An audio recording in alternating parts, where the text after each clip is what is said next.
हाँ जी, मैं यहाँ पे आप लोगों को बता रहा था कि अमाइलॉइड में से तो एक लाजमी होता है ना कि अमाइलॉइड में से तो या यूक्यू आ जाना है अमाइलॉइड में से, या फिर एक एमसीक्यू तो इसमें से यहाँ से कन्फर्म है। मतलब यहाँ से इस पैराग्राफ में से ये जो बातें लिखी ना यहाँ पे, इसमें से एक एमसीक्यू ना आए, ये नहीं पॉसिबल, ये नहीं पॉसिबल। ठीक है ना, मतलब बाकी सब कुछ पॉसिबल है, इस यहाँ से कुछ ना आए ये नहीं पॉसिबल। ठीक है, अगर यहाँ से ना भी आए तो यहाँ से आ जाता है, लेकिन ज्यादा चांस ये होता है कि यही आना है। मतलब एक एमसी जिस टॉपिक से हो ना कि एक एमसीक्यू आना ही आना है। यार आप लोगों को ना लगता है कि वाज़ औक़ात के एक एमसीक्यू मजाक है, लेकिन आप लोगों को नहीं पता कि हर टॉपिक में से जब आप लोग निकालना शुरू करते हो 10-11 नंबर का पेपर आना है। ठीक है, 10-11 नंबर का टोटल प्रोटीन में से आना है। ठीक है, एक तो आपका एंटीबॉडीज में से आ जाना है, प्लाज्मा प्रोटीन्स में से, वो जो टेबल है एंटीबॉडी, एक वहां से एमसीक्यू आ जाना है, एक एमसीक्यू तो यहाँ से आ जाना है। तो मतलब ये है कि चीजें आप इस तरह से एक्सट्रैक्ट कर लो कि कहाँ से आना क्या है। ठीक है ना, सही सही बात है। बाकी ये है कि एक यूक्यू है, वो जो 5 6 7 8 टॉपिक जो मेंशन किए हैं, साथ साथ याद भी करा दिए हैं, तो इन्हीं में से एक यूक्यू आना है बस। ठीक है ना, तो ये तरतीब है। चले खैर, अब मैं ना अपना टॉपिक डायरेक्ट पहले मिस फोल्डिंग पे जा रहा हूँ, फोल्डिंग बाद में पढ़ाता हूँ, पहले मिस फोल्डिंग करा रहा हूँ। ठीक है, और मिस फोल्डिंग करा के सबसे पहले मेरा मिशन है कि मैं ना पहली मीटिंग में ये 2 टॉपिक याद करा लूँ। हर बच्चा अच्छा रह जाएगा जो इन 2 टॉपिक्स को मेरे साथ ही याद कर लेगा। ठीक है, मीटिंग मैंने शुरू मैंने 25 मिनट पे की थी, 12 मिनट गुजर गए हैं, 40 मिनट की मीटिंग होती है। मैं चाहता हूँ कि पहली मीटिंग में 2 टॉपिक्स आप लोगों को याद हों। ठीक है, चलें आप सुने सुने सुने। ठीक है, पहली बात ये है कि जो भी प्रोटीन मिसफोल्ड हो ना, उसकी टैगिंग हो जाती है और उसकी डिग्रेडेशन हो जाती है विद इन द सेल। ठीक है, कोई भी प्रोटीन हो ना, वो अगर मिसफोल्ड, सही तरह से फोल्ड ही ना हुई हो, तो उसका क्या होता है, मतलब वो अपनी सही नेटिव फॉर्म में ही ना आई हो। सही है, तो वो क्या हो जाती है, वो उसकी टैगिंग होके वो डिग्रेडेशन हो जाती है उसकी। ठीक है, बस काम ही खत्म हो जाता है। लेकिन ये है कि बाज औकात जो है ना, ये उसकी डिग्रेडेशन, मतलब ये तो नॉर्मल नॉर्मल, लेकिन बाज औकात क्या सीन होता है कि वो आगे से डिग्रेड ही नहीं होती, जो उसके एग्रीगेट्स बनते हैं ना मिसफोल्डेड के बाद। ठीक है, वो जो है ना वो डिग्रेड ही नहीं होती और अकोमुलेट हो जाती है। ठीक है ना, और वो अकोमुलेट हो जाती है। अब वो उस प्रोटीन की उस प्रोटीन के अगर वो एग्रीगेट हो गई, तो उससे क्या होगा, उससे डिजीजेस होंगी। मतलब ये कि अब उसको मिसफोल्ड है ना, तो हक तो यही बनता है कि डिग्रेड हो जाए, खत्म हो जाए। ठीक है, लेकिन अगर वो ना हो पाए तो फिर वो डिजीज हो जाती है। एक है माइलॉइड डिजीज, हमारे जो यहाँ पे लिखी हुई है, और एक कौन सी है, एक ये प्रायोन है। ठीक है, तो इनको हम पढ़ते हैं कि इनमें क्या होता है। चलो पहले प्रायोन पढ़ लेते हैं क्योंकि ये आसान है, इसमें थोड़ा सा नॉलेज है। ठीक है, अच्छा पता है क्या है प्रायोन, सबसे पहले पढ़ो प्रायोन है क्या। प्रायोन जो है ना, ये सिंगल, हमने एफएससी में पढ़ा था, सिंगल प्रोटीन स्पीशी है जो जिसके साथ कोई, मतलब सिर्फ प्रोटीन है, सिर्फ प्रोटीन। ठीक है, प्रोटीन स्पीशी है। ठीक है, हमने पढ़ा था ना उस टाइम पे भी कि वैसे तो वायरस में न्यूक्लिक एसिड वगैरह होता है, तो वो फिर बाद में उससे प्रोटीन बनती है। ठीक है, लेकिन ये है कि ये है ही ये ऐसा इन्फेक्शियस एजेंट है जो सिर्फ प्रोटीन है। काम चेक करो। ठीक है, अच्छा फिर ये है कि इसकी प्रोटियोलिटिक डिग्रेडेशन नहीं होती, जो अभी बता के आ रहा हूँ कि अगर तो उसकी डिग्रेडेशन हो, वैसे तो हक तो यही है ना कि अगर वो कोमुलेट हो रही है, ठीक है, अगर प्रोटीन सही नहीं है तो डिग्रेड हो जाए। लेकिन क्या मैंने बताया, जब वो डिग्रेड नहीं होती, एक तो बनी गलत, डिग्रेड हो जानी चाहिए, नहीं डिग्रेड होती तो फिर डिजीज करती है। ठीक है, तो ये जो होती है ना, ये बेसिकली प्रायोन, ये प्रोटियोलिटिक डिग्रेडेशन के लिए होती है रेजिस्टेंट। ठीक है, और उसका नाम क्या है, इनसॉल्युबल एग्रीगेट्स बना लेती है। ठीक है, और डिग्रेड ही नहीं होती ऊपर से, और रेजिस्टेंट होती है। ठीक है, अच्छा जी, अब पता क्या बात क्या है, अब यहाँ से बात थोड़ी समझने की कोशिश करनी है आप लोगों ने। अब इसका नाम क्या, बात ये है कि ये जो है ना, क्या नाम है, अब इसने थोड़ा स्क्रैपी को डिफाइन किया। बेसिकली प्रायोन्स जो है ना, वो एक ग्रुप है पूरा जो कि डिजीजेस काज करती हैं। कौन सी, ट्रांसमिसिबल स्पॉन्जिफॉर्म इंसेफेलोपैथीज, टीएसई, इंसेफेलोपैथीज, ये वो डिजीज हैं जो ये प्रायोन काज करती हैं। ठीक है, मतलब ये इन्फेक्शियस प्रोटीन जो ये डिजीज काज करती हैं, वो एक पूरा ग्रुप है। ठीक है, ये टीएससी का, इसमें कौन कौन सी आती हैं, क्रोर्स Jakob disease in humans, scraping in sheep, और मैड काउ डिजीज जो कैटल में होती है। मतलब ये डिजीज हैं जो ये बेसिकली मतलब काज करती हैं। अब यहाँ पे जो इसने डिजीज थोड़ी सी एक्सप्लेन की है, वो उसने स्क्रैपी के हिसाब से की है। कौन किसके हिसाब से, स्क्रैपी। ऊपर उसने बताया है कि ये जो प्रायोन प्रोटीन्स हैं, ये पूरी एक ग्रुप काज करती है, ट्रांसमिसिबल स्पॉन्जिफॉर्म इंसेफेलोपैथीज। ठीक है, ये वाली डिजीज काज करती हैं, जिसमें कौन कौन सी है, ये वाली। ठीक है, और उसका नाम क्या है, मैड काउ डिजीज है, स्क्रैपी है जो शीप में काज करती है, ठीक है। फिर उसने प्रोटीन्स का बताया, जब हमने पता किया ना कि इसमें है क्या, तो पता चला कि सिर्फ प्रोटीन है जो कि आगे से डिग्रेड ही नहीं होती, ठीक है। अच्छा, अब मजेदार बात ये थी कि इसकी एक नॉर्मल फॉर्म मौजूद होती है, ठीक है ना, इसकी नॉर्मल फॉर्म मौजूद होती है, कहाँ पे मौजूद होती है, ब्रेन सेल्स में, ठीक है ना, ब्रेन न्यूरॉन और ग्रायल सेल्स की सरफेस पर ना इसकी एक नॉर्मल फॉर्म मौजूद होती है। इस नॉर्मल फॉर्म को हम कहते हैं पीआरपीसी, PR prion PC, cellular protein, ठीक है ना। ये नॉन इन्फेक्शियस फॉर्म है, यानी कि ये, ठीक है ना, वो, ठीक है, जो कि किधर मौजूद होती है, न्यूरॉन सेल्स में, glial cells neuronal supportive cells होती हैं, ठीक है, जो मतलब कि न्यूरॉन सेल्स है ना मेन, तो उनके साथ सपोर्टिव सेल्स होती हैं। मतलब कहने का मतलब ये है कि ये ब्रेन के सेल्स में उनके सरफेस पर मौजूद होती हैं, ठीक है, नॉर्मली, ठीक है। लेकिन अब कुछ थोड़ा सा ना क्या आता है, थोड़ा सा ना वो 3 डायमेंशनल कन्फर्मेशन में चेंज आती है, नॉर्मल प्रोटीन की ही 3 डायमेंशनल कन्फर्मेशन में। इसको मैंने स्पेसिफिकली ग्रीन लाइट की है। अब मेन बात ये है कि जो हमारी हमारी जो नॉर्मल प्रोटीन होती है उसी में 3 डायमेंशनल कन्फर्मेशन में, यानी कि 3 डायमेंशनल कन्फर्मेशन क्या मतलब, 3 डायमेंशनल कन्फर्मेशन का मतलब है उसकी फोल्डिंग में, ठीक है, जो उसने अपनी शेप बनाई होती है उसकी शेप में चेंज आती है, उसकी 3 डायमेंशनल कन्फर्मेशन में चेंज आती है, ठीक है ना। और वो उसका नाम क्या बन जाती है, वो आगे से नॉन इन्फेक्श वो इन्फेक्शियस बन जाती है, ठीक है। और वो इतनी इतनी वो इस तरह की होती है कि फिर वो और मजीद नॉन इन्फेक्शियस को मजीद इन्फेक्शियस बनाती है। ये बात याद रखनी है कि नॉर्मल प्रोटीन हमारे न्यूरॉन और ग्लायल सेल्स पर मौजूद होती है, ठीक है, उसकी 3 डायमेंशनल कन्फर्मेशन में आता है चेंज, ठीक है, और वो इन्फेक्शियस बन जाती है। और फिर वो क्या करती है, फिर वो मजीद जो होते हैं नॉन इन्फेक्शियस उनको भी इन्फेक्शियस बनाती है, ठीक है। तो इस तरह से वो जो है ना, हमें वो उसका नाम क्या इस तरह से वो इन्फेक्शन काज करती है, ठीक है। फिर वो समझ आ गई बात। अच्छा, अब इसमें क्या मतलब क्या आता है कंफर्मेशन में चेंज, नॉर्मल से जो हम कह रहे हैं कि वो इन्फेक्श नॉन इन्फेक्शियस इन्फेक्शियस बन जाती है, उसमें क्या होता है कि नंबर ऑफ हेलिसेस प्रेजेंट, तो जो अल्फा हेलिसेस मौजूद होते हैं हमारी नॉर्मल वाली में, लेकिन वो बन जाते हैं, वो रिप्लेस हो जाते हैं by beta sheets. Alpha helix होता है ना, अल्फा हेलिक्स रिप्लेस हो जाता है बाय बीटा शीट्स, ठीक है, उसकी 3 डायमेंशनल कन्फर्मेशन चेंज हो जाती है, ठीक है, वो बीटा शीट से रिप्लेस हो जाती है। सिर्फ ये फर्क होता है, सिर्फ ये कि अल्फा हेलिक्स की बजाय बीटा शीट्स आ जाती हैं उसकी कन्फर्मेशन में, जो उसकी अपनी एक नेटिव उसकी एक कन्फर्मेशन है वो चेंज हो जाती है, और उसके नतीजे में वो इन्फेक्शियस बन जाती है, फिर वो बाकी नॉन इन्फेक्शियस को भी इन्फेक्शियस में कन्वर्ट करती है, ठीक हो गया। तो इस तरह वो कहता है कि इन्फेक्शियस एजेंट था an altered version of the normal protein, वो नॉर्मल प्रोटीन का एक अल्टर्ड वर्जन है, ठीक है, समझ आई बात, ठीक है, कि वो क्या है एक हमारा, अच्छा, normal protein acts as template for converting normal protein to pathogenic conformation, कि हमारी नॉर्मल प्रोटीन फिर, ठीक है ना, उसमें कन्वर्ट होती जाती है अब नॉर्मल में, वो एज ए टेम्पलेट एक्ट करती है। कैसे भला, यहाँ पे देखो, ये देखो, ये एक नॉन इन्फेक्शियस था जिसमें अल्फा हेलिक्स है, इन्फेक्शियस आया, उसने इसको भी इन्फेक्शियस बना दिया, जो मैंने अभी कहा ना कि वो उसको भी इन्फेक्शियस बना देता है। ये देखो, दोनों इन्फेक्शियस हो गए, इसमें देखो अल्फा हेलिक्स था, इसमें बीटा शीट्स हैं, ठीक है, और अब देखो दोनों इन्फेक्शियस बन गए। अब इन दोनों ने क्या करना है, अब ये देखो दो और नॉन इन्फेक्शियस को, इन दोनों इन्फेक्शियस ने अब मजीद मजीद ये देखो मजीद उन्होंने इन्फेक्शियस बना देना है। तो इस तरह से एक्सपोनेंशियल इंक्रीज होता है किसमें, इन्फेक्शियस फॉर्म्स में, ठीक हो गया, बात समझ आ गई। और इन दोनों में फर्क सिर्फ कितना है, सिर्फ इस बात का कि उनकी 3D कन्फर्मेशन में चेंज आ गया, ठीक है, उनके अल्फा हेलिक्स रिप्लेस हो गया बाय बीटा शीट्स, उनकी कन्फर्मेशन में चेंज आ गया, ठीक है।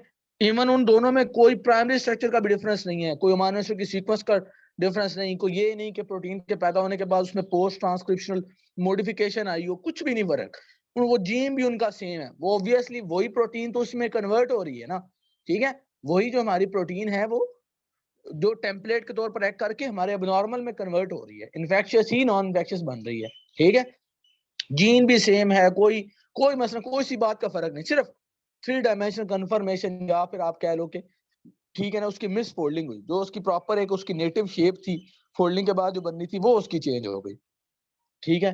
तो इस तरह से जो है ना एक अल्टर्ड वर्जन बना, जो कि क्या था, जो कि, ठीक है ना, एक सिर्फ इन्फेक्शियस प्रोटीन का पार्टिकल था जो कि प्रोटियोलिटिक डिग्रेडेशन के लिए रेजिस्टेंट था, और उसने अकोमुलेट किया, ये भी अकोमुलेट कर जाती है, देख रहे हो, ठीक है, ये अकोमुलेट कर जाती है और इनसॉल्युबल एग्रीगेट्स बना लेती है। अब वो न्यूरॉन के सेल में जब ये इनसॉल्युबल वो बनाएगी सारा, ठीक है, तो अब वो क्या होगा, उससे उस डिजीज को हम क्या कह रहे हैं, स्क्रैपी। ठीक है, ये याद रखना है कि नॉर्मल कहाँ पे मौजूद होती है, ये मुझे अंडरलाइन करना चाहिए था, न्यूरॉन और ग्लायल सेल्स की सरफेस पे। ठीक है, तो इस तरह से ये जनाबे वाला ये सारा प्रोसेस है।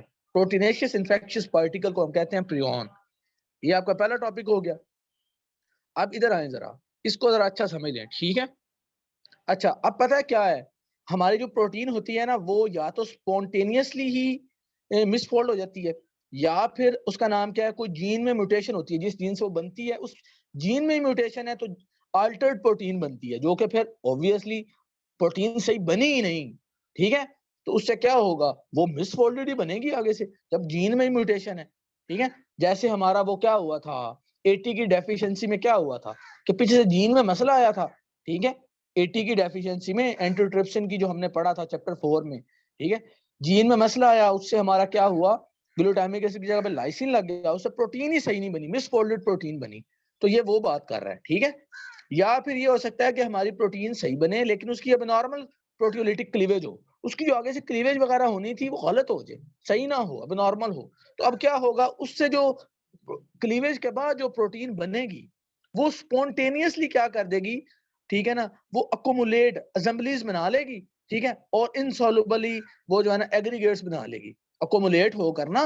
ठीक है, इनसॉल्युबल फाइब्रस प्रोटीन के एग्रीगेट्स बना लेगी। बात समझ आई कि तीन तरीके हैं प्रोटीन के ना मिसफोल्डिंग। एक ये थे प्रोटीन स्पॉन्टेनियसली मिसफोल्ड होगी, दूसरा ये कि म्यूटेशन हुई जीन में जिससे प्रोटीन ही गलत बनी और वो मिसफोल्ड होगी, तीसरा ये कि प्रोटियोलिटिक क्लीवेज हुई, उसकी प्रोटियोलिटिक क्लीवेज गलत हुई, अब नॉर्मल क्लीवेज हुई, जिससे ये था कि वो जो आगे से प्रोटीन बनी ना क्लीवेज के बाद, उसने क्या किया, उसने स्पॉन्टेनियसली उसने ना असेंबलीज करके, ठीक है ना, और उसने क्या कर लिया, उसने एग्रीगेट्स बना लिए, इनसॉल्युबल एग्रीगेट्स। उन ये जो असेंबली के ये जो इनसॉल्युबल एग्रीगेट्स बनते हैं, इनको हम कहते हैं अमाइलॉइड्स। ठीक है, अमाइलॉइड डिजीजेस। ठीक है, डिजीजेस इसका मतलब ये है वो जितने भी इनसॉल्युबल बनेंगे ना, उनको हम क्या कहते हैं, ठीक है ना, उनको हम अमाइलॉइड्स कहते हैं। और अमाइलॉइड डिजीजेस में कौन कौन सी हैं, अल्जाइमर डिजीज लिखी हुई है यहाँ पे, अल्जाइमर डिजीज और पार्किंसन डिजीज लिखी हुई है, दोनों न्यूरोडीजनरेटिव डिजीजेस हैं। ठीक है, न्यूरोडीजनरेटिव है, समझ आ रही है बात, मतलब एक न्यूरोडीजनरेटिव का मतलब समझ है ना कि ठीक है, कि डीजनरेशन होगी न्यूरोनल सेल्स वगैरह में। ठीक है, क्योंकि इनसॉल्युबल उधर सारे वो जो हैं फाइब्रस प्रोटीन के एग्रीगेट्स बन रहे हैं। ठीक है, अच्छा, इतनी बात पता चल गई कि यानी कि हमारी जो एबनॉर्मल प्रोटीन बनेगी और वो उसका नाम क्या है, एग्रीगेट करके अमाइलॉइड्स बना लेगी। ठीक है, इनसॉल्युबल। ठीक है, तो उसको हम अमाइलॉइड्स कहते हैं। बाकी ये है कि अब ये अल्जाइमर और पार्किंसन की मिसालें इसने यहाँ पे लिखी हुई हैं। ठीक है, हम इन दोनों को पढ़ते हैं थोड़ा सा। अच्छा, अब यहाँ से आ जाए जरा, थोड़ा सा जरा इस बात को समझ लें। ठीक है, अब ये देखें, ये एक प्रोटीन होती है हमारी अमाइलॉइड प्रिकर्सर प्रोटीन। ठीक है, कौन सी, अमाइलॉइड प्रिकर्सर प्रोटीन। एक मिनट सिर्फ, इस अमाइलॉइड प्रिकर्सर प्रोटीन की एबनॉर्मल क्लीवेज हो जाती है इन सिक्रेटेजेस की वजह से, बीटा सिक्रेटेज और गामा सिक्रेटेज। इनकी इनकी वजह ये यानी कि इसकी क्या कर देते हैं, एबनॉर्मल प्रोटियोलिटिक क्लीवेज करते हैं, जिससे क्या होता है कि अब ये देखो, ये एक बन गया हमारा बीटा अमाइलॉइड, बीटा। ठीक है ना, अमाइलॉइड बीटा। ठीक है, क्योंकि ये कौन सी कन्फर्मेशन है, ये तो हेलिक्स वाली है ना, ये कौन सी है, ये कौन सी है, देखो देखो देखो, ये अमाइलॉइड प्रिकर्सर में जो प्रोटीन है, ये एक ट्रांस मेम्ब्रेन प्रोटीन होती है। देख रहे हो, सारी ऐसे ऐसे सारी ट्रांस मेम्ब्रेन है ना, देखो इसने मेम्ब्रेन को सारा ऐसे गुजारा हुआ, पूरा ट्रांस मेम्ब्रेन प्रोटीन है। ठीक है, इसकी क्लीवेज एबनॉर्मल क्लीवेज किसने कर दी, बीटा सिक्रेटेज और गामा सिक्रेटेज ने। गामा सिक्रेटेज ने यहाँ पे एक्ट करना होता है, बीटा सिक्रेटेज ने यहाँ पे एक्ट करना होता है। ठीक है, अच्छा, इससे हुआ क्या, इससे हुआ ये कि ये जो था ना, एक बीटा फॉर्म में एक 40 से 42 पेप्टाइड्स का ना, 40 से 42 अमीनो एसिड का एक पेप्टाइड बन गया, पेप्टाइड। ठीक है, अच्छा, अब ये जो बना ना, ठीक है, बीटा फॉर्म में, इसने क्या किया, इसने बाकी अपने जैसों के साथ मिलके पूरा एक एग्रीगेट बना लिया, जिसको हम अमोलॉइड कहते हैं। अभी अभी नहीं बता के आया कि मैं अमोलॉइड क्या होता है, इनसॉल्युबल एग्रीगेट जो बनते हैं। अब ये देख रहे हो, ये सारे मिलके क्या कर लेंगे, एक इनसॉल्युबल एग्रीगेशन बना लेंगे, जिसको हम क्या कहते हैं, जिसको हम अमोलॉइड कहते हैं। ठीक है, यही यही अमाइलॉइड डिजीज को हम पढ़ रहे हैं ना। अब ये देखो, ये उसकी मिसाल है कि जिसमें मैंने 3 तरीके बताए थे, स्पॉन्टेनियस, जीन म्यूटेशन के केस में जो मिसफील्डिंग होती है उसकी मिसाल क्या है, एटी की डेफिशिएंसी जो एम्फेसीमा में होती है, जो मैं चैप्टर 4 के लास्ट पेज में पढ़ा के आ रहा हूँ। यहाँ पे अब मैं मिसफोल्डिंग की कौन सी किस्म बता रहा हूँ, यहाँ पे मैं उसकी किस्म बता रहा हूँ जिसमें गलत अबनॉर्मल प्रोटियोलिटिक क्लीवेज होती है। अब ये जो इससे ये हुआ कि ये अमाइलॉइड बीटा जो है ये सारे एग्रीगेट बनाकर, ठीक है, अमाइलॉइड बना रहे हैं, ठीक है, अमाइलॉइड बना रहे हैं। अच्छा, अब क्या होगा देख रहे हैं। अच्छा, ये सिर्फ इधर से कट करेगा, ये जो इनका बनना स्पॉन्टेनियस होता है, मतलब इसका सिर्फ ये क्लीवेज के बाद ये आए, ये जो इनकी एग्रीगेशन हो रही है ना और इनसॉल्युबल बन रहा है वो स्पॉन्टेनियस होता है, ठीक है। और ये इनसॉल्युबल जो है ना वो फिब्रिल्स बना लेते हैं, इनसॉल्युबल फिब्रिल्स जिनको हम अमाइलॉइड्स कहते हैं, ठीक है। इतनी बात पता चल गई। और मैंने क्या बताया था, ये एक कितने मनुष्य का होता है, 40 से 42। और ये देखो ये कौन सी जगह है, एक्स्ट्रासेलुलर मैट्रिक्स है, देख रहे हो, सेल मेम्ब्रेन के बाहर एक्स्ट्रासेलुलर मैट्रिक्स के अंदर ये अमाइलॉइड बन जाता है, ठीक है, ठीक है। अमाइलॉइड किधर बन रहा है, एक्स्ट्रासेलुलर मैट्रिक्स में। ये पता है ये कौन सी डिजीज है, ये डिजीज अल्जाइमर है, अल्जाइमर। पार्किंसन के बारे में सिर्फ उसने एक लाइन लिखी है, सिर्फ एक लाइन, कि वो किससे बनती है, अल्फा अल्फा सिन सी न्यूक्लियन, बस ठीक है, ठीक है ना, उस प्रोटीन से बने, बस वो एक लाइन लिखी हुई है। और अल्जाइमर में कहां से बन रहे हैं, अमाइलॉइड प्रिकर्सर प्रोटीन से। अल्जाइमर में कहां से बन रहे हैं, अमाइलॉइड प्रिकर्सर मेम्ब्रेन से, ठीक है, एबनॉर्मल प्रोटियोलिटिक क्लीवेज बाय सेक्रेटेजेस, उससे 40 से 42 पेप्टाइड बाइलेज अमाइनो एसिड का एक पेप्टाइड बनता है जिसमें कि बीटा बीटा कन्फर्मेशन होती है। उससे फिर वो जो बनता है एक्स्ट्रासेलुलर मैट्रिक्स में, ठीक है, वो अपने जैसे सारों के साथ मिलके इनसॉल्युबल एग्रीगेट्स बना लेता है, ठीक है, इनसॉल्युबल एग्रीगेट्स बना लेता है जिसको हम अमाइलॉइड कहते हैं, ठीक है। ये सारा काम किधर हो रहा है, एक्स्ट्रासेलुलर मैट्रिक्स में। ये मसला करेगा, ये मसला करेगा ये अमाइलॉइड, जो कि जिसने एक इनसॉल्युबल एग्रीगेशन बना ली है, ठीक है। ये देखें जी, अब जरा यहाँ पे आ जाएं। अच्छा, ये क्या है, अमाइलॉइड, अमाइलॉइड बीटा, ठीक है, एक्स्ट्रासेलुलर पेप्टाइड है, 40-42 अमीनो एसिड की, इसमें सेकेंडरी स्ट्रक्चर होता है, ठीक है, नॉन ब्रांचिंग फिब्रिल्स हैं। सेकेंडरी स्ट्रक्चर कौन सा होता है, बीटा वाला, अभी बताया ना, बीटा वाला होता है। और ये क्या है, देखो, नॉन ब्रांचिंग, कोई इसमें ब्रांच ब्रोच नहीं है, ठीक है। अच्छा, ये जो बनाता है फिर उसके बाद वो न्यूरोटॉक्सिक होता है और कॉग्निटिव इंपेयरमेंट कर देता है। ये जो बना है ना, ये अमाइलॉइड जो बने हैं, ठीक है, ये अब देखो ना, सारे न्यूरॉन के एक्स्ट्रासेलुलर मैट्रिक्स के अंदर जब ये इस तरह से अकोमुलेट होगा तो ये क्या करेगा, ये न्यूरोटॉक्सिक होता है। और ये कॉग्निटिव इंपेयरमेंट, यानी कि जो हमारी ये याददाश्त वगैरह और ये वो कॉग्निटिव जो हमारा रिफ्लेक्सेस है ना, उन सारों की इंपेयरमेंट कर देंगे, ठीक है, ये अमाइलॉइड्स, ठीक है। इनके ये इसके बारे में बताया 40 से 42 अमीनो एसिड का, इसके मिलने से ये बन रहा है, अमाइलॉइड्स बन रहा है। अमाइलॉइड्स जो है वो क्या है, वो उसका नाम क्या है, ठीक है, वो ठीक है ना, वो न्यूरोटॉक्सिक है, ठीक है ना, पैथोजेनिक हैं, जो कि क्या कर देते हैं कि कॉग्निटिव इंपेयरमेंट कर देते हैं। अच्छा, ये अब देखो ना, अमाइलॉइड प्रिकर्सर मेम्ब्रेन की अब नॉर्मल क्लीवेज करेंगे, सेक्रेटेजेस वहां से बनेगा, ठीक है। और पार्किंसन डिजीज के अंदर जो अमाइलॉइड बनेगा वो अल्फा सिन न्यूक्लियन प्रोटीन से बनेगा, ठीक है। अच्छा, ये था अल्जाइमर के काज का एक तरीका, अल्जाइमर के काज का एक तरीका, इस तरह से अल्जाइमर हो सकता है, ठीक है। अच्छा, इसी के साथ उसने एक और बात भी की है कि 5% जो अल्जाइमर होता है वो फेमिलियल होता है, 5% होता है फेमिलियल।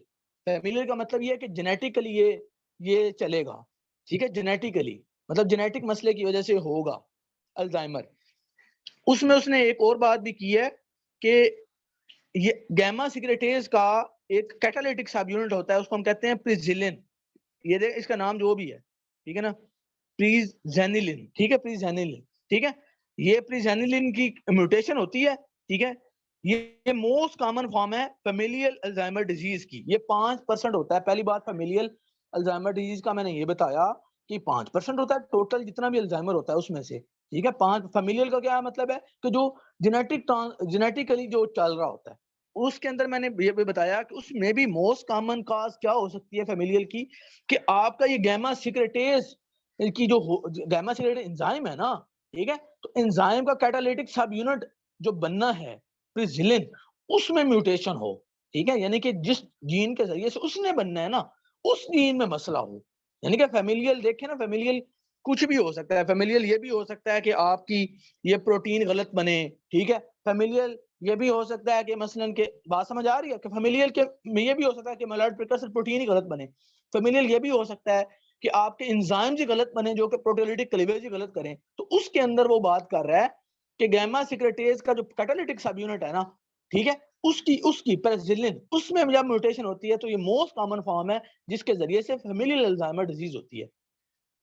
अब ये तो था अभी तक जितना मैंने आपको बताया ना, ठीक है, एक तरीका बताया जिसके जरिए से अमाइलॉइड्स के जरिए से क्या हो रहा है, आपकी उसका नाम क्या है, ठीक है, आपकी क्या हो रही है, ठीक है, कि ये उसका नाम क्या है, ये जो अमाइलॉइड प्रिकर्सर मेम्ब्रेन प्रोटीन के जरिए से आपका अल्जाइमर डिजीज हो रही है। एक और तरीका भी है जिसके जरिए से अल्जाइमर डिजीज हो सकती है। उसमें क्या होता है, आपकी एक प्रोटीन होती है टॉप प्रोटीन, ठीक है। ये टॉप प्रोटीन जो है इसका नॉर्मल फंक्शन ये होता है कि इसने जो माइक्रोट्यूबुलर स्ट्रक्चर होता है ना सेल के अंदर जो माइक्रोट्यूबुलर स्ट्रक्चर होता है, ठीक है, जो हमने पढ़ा साइटोस्केलेटन वगैरह में, उसकी सारी असेंबली वगैरह ये टॉप प्रोटीन कर रही होती है, ठीक है।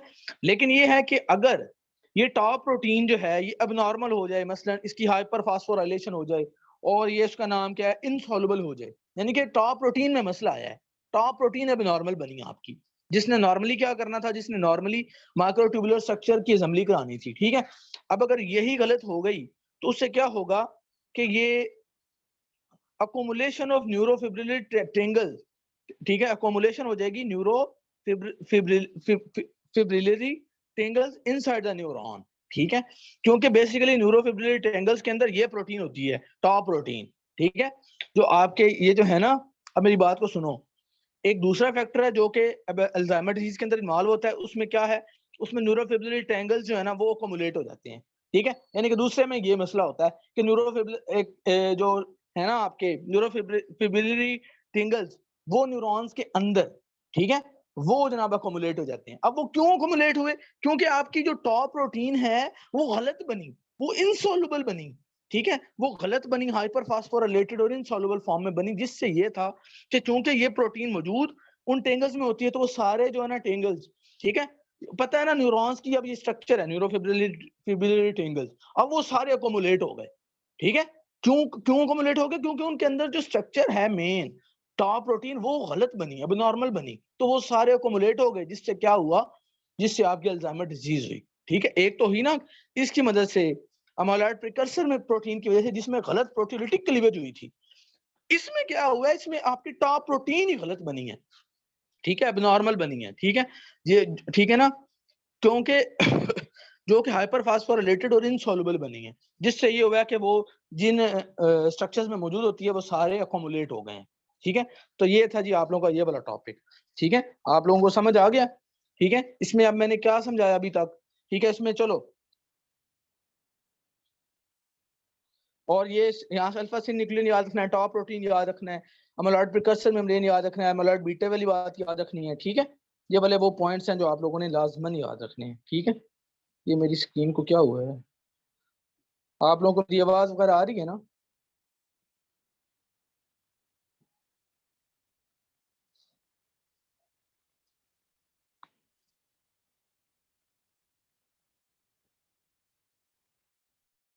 मेरी आवाज आ रही है ना आप लोगों को, ठीक है, आवाज क्लियर आ रही है? मुझे एक दफा जल्दी से बता दे, एक बच्चा 1 मिनट में मुझे बता दे मेरी आवाज क्लियर आ रही है। मेरे भाई 1 मिनट में बताना था। चलें ठीक है, बहुत शुक्रिया।